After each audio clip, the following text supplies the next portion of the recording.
The parking lot was still half full when I walked back to my car. The ceremony had not yet started. I could hear the school band warming up inside the gymnasium, the particular tuneless warming up that school bands do before they find their collective pitch, a sound I had been hearing at graduations for 40 years and that I had driven 2 hours and 40 minutes to hear again on this specific evening for this specific boy. I had my ticket in my hand. I had bought a bouquet of flowers at a gas station 30 miles back because that was the kind of thing I always did, and because my grandson Marcus had told me on the phone 3 weeks earlier that he hoped I would be there, and that it would mean everything to him, and I had told him I would not miss it for anything in this world. I was not going to miss it.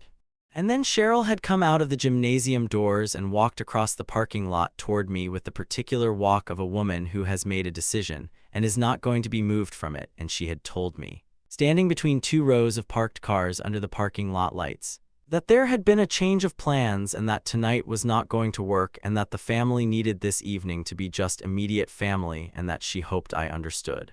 I looked at her, I looked at the flowers in my hand. I said, "Cheryl, Marcus invited me himself." She said there had been a miscommunication. I said, "Which part was the miscommunication?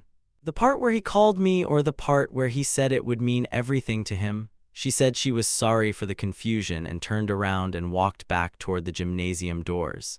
I stood in that parking lot for a moment. Then I walked to my car. I put the flowers on the passenger seat. I drove to the nearest hotel, checked in, sat on the edge of the bed, and made 4 phone calls. By morning, everything had reversed. My name is Gerald Patton. I am 70 years old.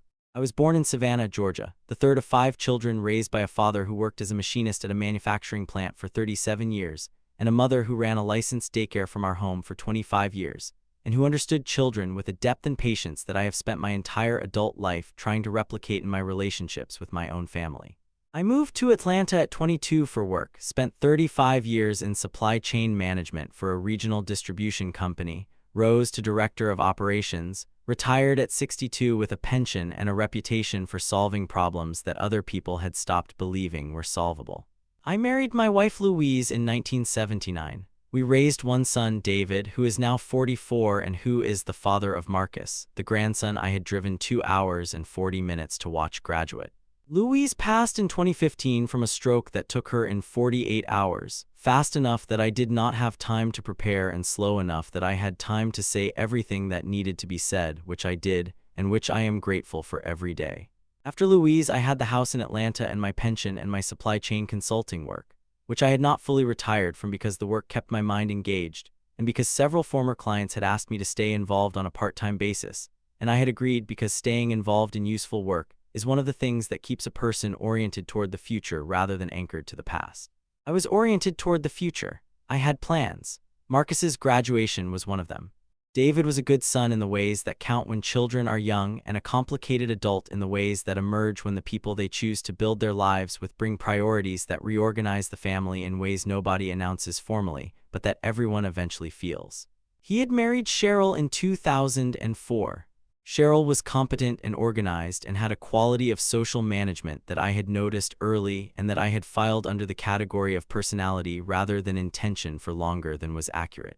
She managed her household the way some people manage a project, with clear hierarchies and defined roles and a strong preference for controlling the variables. I was a variable that did not always behave according to her preferred parameters. I showed up with opinions. I had relationships with David and Marcus that did not root through her. I called Marcus directly rather than always going through David first. These things generated friction that was never discussed directly, but that expressed itself in the slow reorganization of my access to my own family over a period of years that I had been watching with a growing unease, and that the parking lot had converted, finally and completely, from unease into clarity. David had not come out to the parking lot. David had sent Cheryl. That detail was not lost on me. I sat with it the entire drive to the hotel. 3 weeks before the graduation, Marcus had called me on a Sunday afternoon. He was 18 years old and about to finish high school, and he had always been the kind of young person who called his grandfather directly rather than through intermediaries, which had always seemed to me like the most natural thing in the world, and which I had later come to understand represented a relationship that certain people in his life found inconvenient. He called me and he told me about the graduation ceremony and the time and the date and the gymnasium and how many tickets each family member had been given, and that he had made sure I was on the list. He said, "Grandpa, I want you there. It would mean everything." I told him I would be there without fail. I told him I was proud of him. I asked about his plans for college, and he told me about the engineering program he had been accepted to, and I told him his great-grandfather, my father, would have been proud of an engineer in the family. Marcus laughed. He said, "Tell me about him." And I told him stories about my father for 20 minutes on a Sunday afternoon, and when we hung up I sat for a while feeling the particular warmth of a relationship between a grandparent and a grandchild that has been built over years of exactly this kind of conversation. 3 weeks later, I was standing in a parking lot with a bouquet of gas station flowers being told there had been a miscommunication. I checked into the hotel at 7:45 in the evening. The ceremony would have been starting. I sat on the edge of the bed and I did not allow myself to feel what I was feeling until I had thought through what I was going to do, because I have spent 70 years understanding that action taken from the middle of an emotion is usually less effective than action taken from the edge of one. I gave myself 10 minutes. I felt what I felt. Then I picked up my phone. The first call was to Marcus directly. He did not answer, which I expected because he was presumably seated in a gymnasium in a cap and gown. I left a voicemail. I told him I was proud of him and that I was sorry I had not been able to get in and that I would explain when I could and that I loved him and that none of what had happened was his fault. I wanted him to have that message before he checked his phone after the ceremony.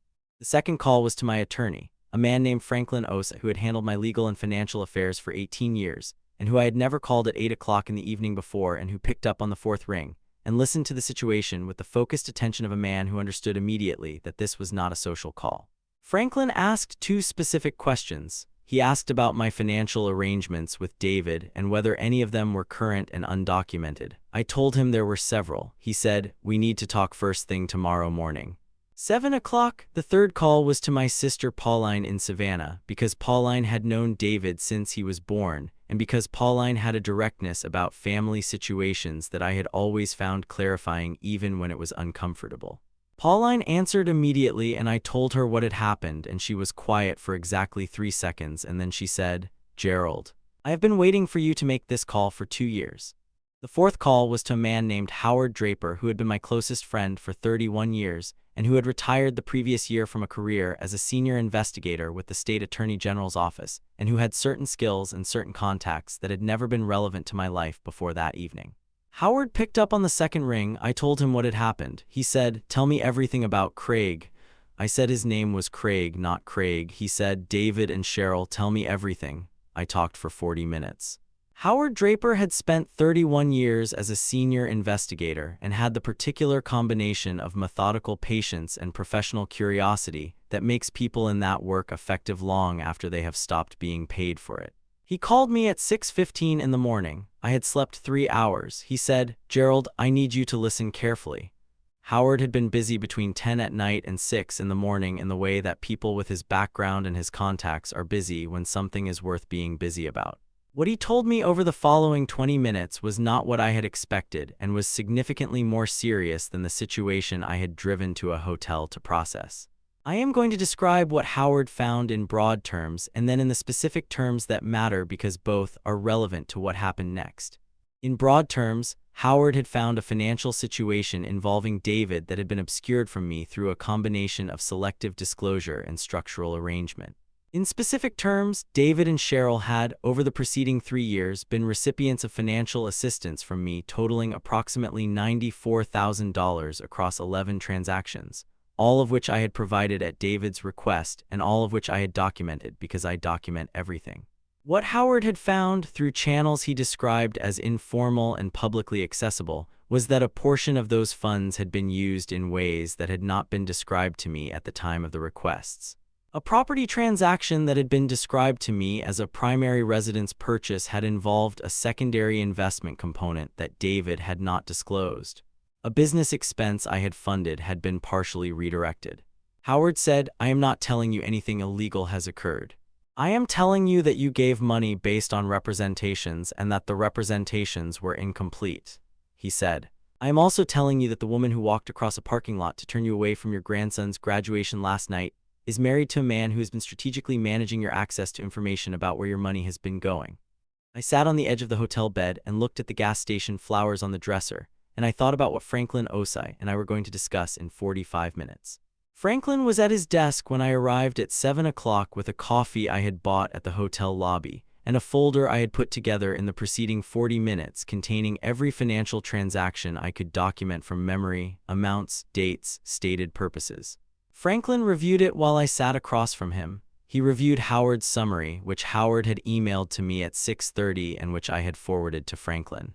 He asked me 14 questions over the course of an hour, each one building on the last, each one narrowing the picture towards something specific. When he finished, he said, "Gerald, you have been generous with your son over a period of years in ways that have not been reciprocated in the manner you were given to understand they would be. Some of those transactions may warrant a closer look. All of them warrant documentation that is more formal than what you currently have." He said, "I want to start today." I said, "Start today." Franklin made 2 phone calls from his desk while I was in the room. The first was to a forensic accountant he worked with regularly. The second was to David. I did not ask him to call David. He did it because Franklin Osa had been my attorney for 18 years and understood that certain situations are better addressed directly and immediately than allowed to develop in the space created by silence. He called David and told him that he was Gerald Patton's attorney of record and that he would be reaching out regarding several financial matters and that he wanted to ensure David was aware of that before any formal correspondence arrived. He was professional and he was specific and he was brief. He hung up and looked at me and said, "The morning just changed for several people." He was right. Marcus called me at 9:17 that morning. He had seen my voicemail. He had been up since early because graduation night becomes graduation morning for 18-year-olds and they do not sleep much in between. His voice when he called was the voice of a young man who had come home from a ceremony and had found something wrong in the house, and who had not yet been told what it was, but who had the specific instincts of someone who has been paying attention to the adults around him for long enough to know when something significant has shifted. He said, "Grandpa, what happened?" I told him what had happened in the parking lot. I told him exactly what Cheryl had said and exactly what I had said in return. He was quiet for a moment. Then he said, "She told you there was a miscommunication?" I said, "Yes." He said, "Grandpa, I put your name on that list myself. I showed Mom and Dad the email confirmation 3 weeks ago." I said, "I know, Marcus." He said, "Dad knew you were coming." I said, "I know." Another silence. Then Marcus said something that I was not expecting and that has stayed with me. He said, "Grandpa, I want you to know that I know who shows up. I have always known who shows up." I did not respond immediately. I held that for a moment. Then I told him I was proud of him and that we would see each other soon and that everything was going to be handled correctly. He said, "I know it will be." He said it with the confidence of someone who had been watching me for 18 years and had formed an accurate assessment. I was grateful for that assessment, and I intended to deserve it. David called me at 10:40 that morning. Franklin's call had reached him. His voice had the quality of a man who has been managing several things simultaneously and has just been informed that one of the things he was managing is no longer manageable in the way he had been managing it. He said, "Dad, I think we need to talk." I said, "Yes, David, we do." I told him I was not going to have the conversation on the phone and I was not going to have it at his house and I was not going to have it with Cheryl present. I told him I would come to Atlanta the following Saturday and we would sit down together at a restaurant I would choose, and we would have the conversation that we should have had before his wife walked across a parking lot to turn me away from my grandson's graduation. He was quiet, then he said, "Dad, about last night I want to explain." I said, "Saturday, David." I ended the call. I drove home. I walked into my house and I sat down at my desk and I spent the rest of the day writing down everything I remembered about every financial transaction, every conversation, every request and every response and every stated purpose and every outcome, dating each entry with the precision I had brought to 35 years of supply chain documentation. Because the documentation of a supply chain is ultimately the documentation of what moves between where something starts and where it ends up, and that was exactly what I was now building a record of. I chose a restaurant I had been going to for 20 years, a quiet place in Buckhead where I knew the owner and where the tables were spaced in a way that allowed for a private conversation. I arrived first and chose the table and sat with water and waited. David arrived alone, which told me that the conversation with Cheryl about the Saturday meeting had gone in the direction I expected it to go, which was that Cheryl had preferred not to be present for a conversation she could not control. David sat down. He looked tired in the specific way of a man who has not slept well for several days.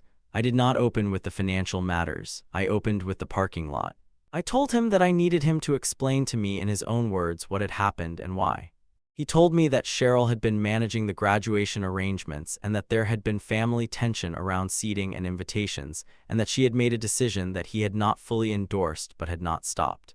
I said, "You did not stop her." He said, "No." I said, "Your son called me 3 weeks ago and told me it would mean everything to him if I was there." David looked at the table. He said, "I know." I said, "I drove 2 hours and 40 minutes with flowers." He said, "Dad, I am sorry." I looked at him for a long moment. Then I told him that sorry was the beginning of a conversation and not the end of one, and that we had a great deal more to discuss. And I placed Franklin's preliminary financial summary on the table between us. And the conversation that followed lasted 3 hours and covered things that had not been spoken between us in years, and that needed to be spoken regardless of how uncomfortable the speaking was. The forensic accountant Franklin had completed his preliminary review in 3 weeks. The findings were specific and documented, and I am going to describe them plainly because plain description is the only honest way to describe them. Of the $94,000 I had provided to David across 11 transactions, 3 transactions totaling approximately $31,000 had been applied in ways materially different from the stated purposes at the time of the requests. A home improvement loan had been partially used for a speculative real estate investment that had not been disclosed to me. A business capital contribution had been partially redirected to personal credit obligations that had not been mentioned. A medical expense reimbursement had been inflated by approximately $4,000 beyond the actual costs. None of this constituted criminal fraud in the forensic accountant's assessment, though he noted that the misrepresentation of stated purposes in financial transactions occupied a zone that civil law addressed with some specificity. Franklin reviewed the findings with me and said, "Gerald, you have several options. We can pursue civil recovery of the misapplied amounts. We can use this documentation as the foundation for a restructured financial relationship going forward. Or we can address it as part of a broader family conversation that establishes new terms for how your relationship with David and his family operates." I told Franklin that I wanted all 3 and that I wanted them in the right sequence. He said, "Then let's build the sequence." The sequence that Franklin and I built over the following 6 weeks was comprehensive, and I will describe it in the terms that matter most. First, all existing financial arrangements between David and me were documented formally. Every amount, every stated purpose, every transaction signed and notarized by all parties. The misapplied amounts were acknowledged by David in a written document that Franklin prepared and that David signed after 3 days of consideration and consultation with his own attorney. The acknowledgement was not a legal judgment. It was a record that existed and that would exist as long as the people who held copies of it existed, which included Franklin and Howard and Pauline, and a fireproof box in my home office. Second, my estate documents were revised. Franklin had been recommending a comprehensive revision since Louise died, and I had deferred it for reasons that the parking lot had rendered irrelevant. The revision was thorough. Marcus received a direct provision in the will that did not route through David, and that would be accessible to him at 25 regardless of the state of my relationship with his parents. A charitable provision in Louise's name was established, directing a meaningful portion of the estate toward a literacy program she had supported for years. David's portion was restructured to reflect the existing financial history and my current understanding of our relationship. Third, the power of attorney that had vaguely designated David as my decision-maker in incapacity was revoked and replaced with a specific and legally robust document naming Howard Draper and Franklin Osai as my agents for financial and medical decisions, respectively. David was informed of all of this through Franklin's office in a letter that was professional and specific, and that left no ambiguity about what had changed and why. Cheryl and I have not had a direct conversation about the parking lot. She sent me a text message 2 weeks after the Saturday restaurant meeting that said she hoped we could move past recent misunderstandings and that she valued family harmony. I read it twice. I showed it to Franklin. I did not respond to it. Franklin said, "The absence of an apology in a message about moving past misunderstandings is its own form of communication." I agreed. I did not require Cheryl's apology to proceed with my life. What I required was that the structural situation had been addressed in a way that meant her ability to manage my access to my own family had been significantly curtailed by the documentation and the legal arrangements that were now in place. She could not manage what was formally recorded. She could not redirect what was protected by a trust. She could not influence what had been placed beyond the reach of informal family negotiation. I do not know what Cheryl thinks about any of this. I have not asked. I have found that certain questions are better left unasked, not because the answers do not matter, but because the actions I have taken are the appropriate response regardless of what the answers would be. Marcus came to Atlanta for a weekend visit 6 weeks after the graduation. He was preparing to leave for college in September, and we had agreed to have a proper celebration of his graduation before he left, just the two of us, the dinner that had not happened on the night it was supposed to happen. I took him to a good restaurant, not the Buckhead place where I had met David, a different place, a place that did not carry the weight of that particular conversation. We had dinner for 3 hours. He told me about his engineering program and his roommate assignment and the courses he was most interested in. I told him about my father, the machinist, and why engineers mattered and what it meant to build things that worked. He asked me about Louise, and I told him stories about his grandmother that I had not told him before, the specific ones that I had been saving for when he was old enough to hold them properly, and he held them properly. Toward the end of the evening he said, "Grandpa, I know what you did after the parking lot." I asked him what he meant. He said, "Dad told me, not everything, but enough." He looked at me across the table. He said, "Thank you for not just going home." I told him that going home was never what I was going to do. He said, "I know, that is what I mean." We finished dinner. I paid.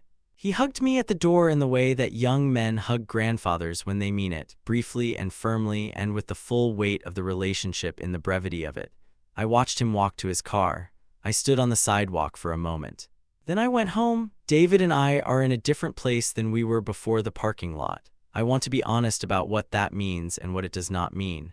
It does not mean that the Saturday meeting repaired everything that the preceding years had allowed to develop. Some things take years to develop, and they do not reverse in a 3-hour restaurant conversation. What it means is that we are in a place of greater honesty than we have been in a long time, possibly since Louise died and possibly longer, and that honesty, while not comfortable, is more solid than the version of the relationship that had been built on managed information and selective disclosure. David has called me every week since the Saturday meeting. The calls are not long, but they are real. He asks about my work and I ask about his. He mentioned Cheryl's name twice in the first month and not since, which is a boundary I have not established explicitly and that he seems to have established on his own, which I interpret as a form of awareness that I appreciate without requiring it to be named. Marcus leaves for college in September. David said he wanted me at the send-off. I told him I would be there. He said, "No miscommunications this time." He said it carefully, not as a joke, as an acknowledgement. I said no. "No miscommunications." He said, "Good." We hung up. I made coffee and sat on the back porch and thought about Louise and what she would have said about all of it, and I knew exactly what she would have said. She would have said the truth was always going to come out, and the only question was whether you were going to be the one who brought it or the one it was brought to. I was the one who brought it. That was the right way to be. My name is Gerald Patton. I am 70 years old. I grew up in Savannah in a house where my mother ran a daycare and understood children completely, and my father went to a plant for 37 years and came home every evening and was present in the way that matters more than any other kind of being present. I drove 2 hours and 40 minutes to watch my grandson graduate. I was turned away in a parking lot by a woman carrying a decision that was not hers to make. I drove to a hotel. I sat on the edge of a bed. I made 4 phone calls. By morning, everything had reversed, not because I was powerful or because I was angry or because I had resources that could be deployed as weapons. Because I had spent 70 years understanding that the truth, properly documented and properly represented and given the right kind of professional support, does not require drama to accomplish what drama cannot accomplish cleanly. My grandson told me I was the one who shows up. I intend to keep being that. The flowers I bought at the gas station 30 miles from the school are gone now, but Marcus knows I bought them. He knows I drove 2 hours and 40 minutes with flowers. He knows I was there. That was the only thing that mattered. That will always be the only thing that mattered. If this story reached something in you, leave a comment below. Tell me where you are watching from. There are more of us out here than any of us knew, and every story in this community deserves to be heard. Subscribe if you have not already. Topic 2 is coming and it is worth waiting for.